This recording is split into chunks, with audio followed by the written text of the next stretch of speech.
Saudara, petugas BPBD Kabupaten Aceh Besar berhasil mengevakuasi ular kobra sepanjang 2 meter lebih di belakang pekarangan rumah Gampung Rima Kenurum, Kecamatan Pekanpada, Aceh Besar.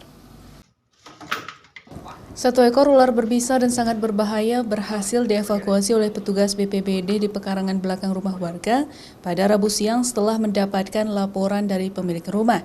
Keberadaan ular piton sepanjang 2 meter lebih itu awalnya diketahui oleh anak pemilik rumah saat hendak keluar dari pintu belakang, sehingga ia langsung memberitahukan ayahnya Muklis untuk mencarikan bantuan dari pihak BPBD Aceh Besar. Proses penangkapan ular yang sangat berbisa itu berlangsung lama karena telah masuk ke celah lantai sehingga terpaksa harus membongkar lantai semen yang berada tepat di pintu belakang rumah. Pertama kan ada mau keluar nih, mau lihat apa.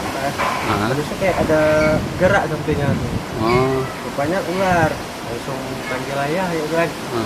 Itu ayah yang jagain. Sebelum sampai pemadam saya jaga terus. Dia keluar itu ya, kepala keluar ya. Lalu Kita agak ketok. Iya, keluar lagi. Dia jaga terus lah sampai sebelum datang orang itu.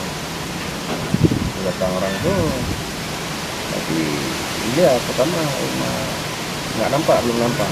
Makanya dia udah masuk ke dalam ke dalam pinggir ini, pinggiran ini. Ya. Bobok beton. Setelah berhasil dievakuasi dalam kondisi selamat, ular kobra sepanjang 2 meter itu kembali dilepaskan oleh petugas BPBD Aceh Besar ke kawasan hutan di Aceh Besar. Raja Umar, Kompas TV, Banda Aceh.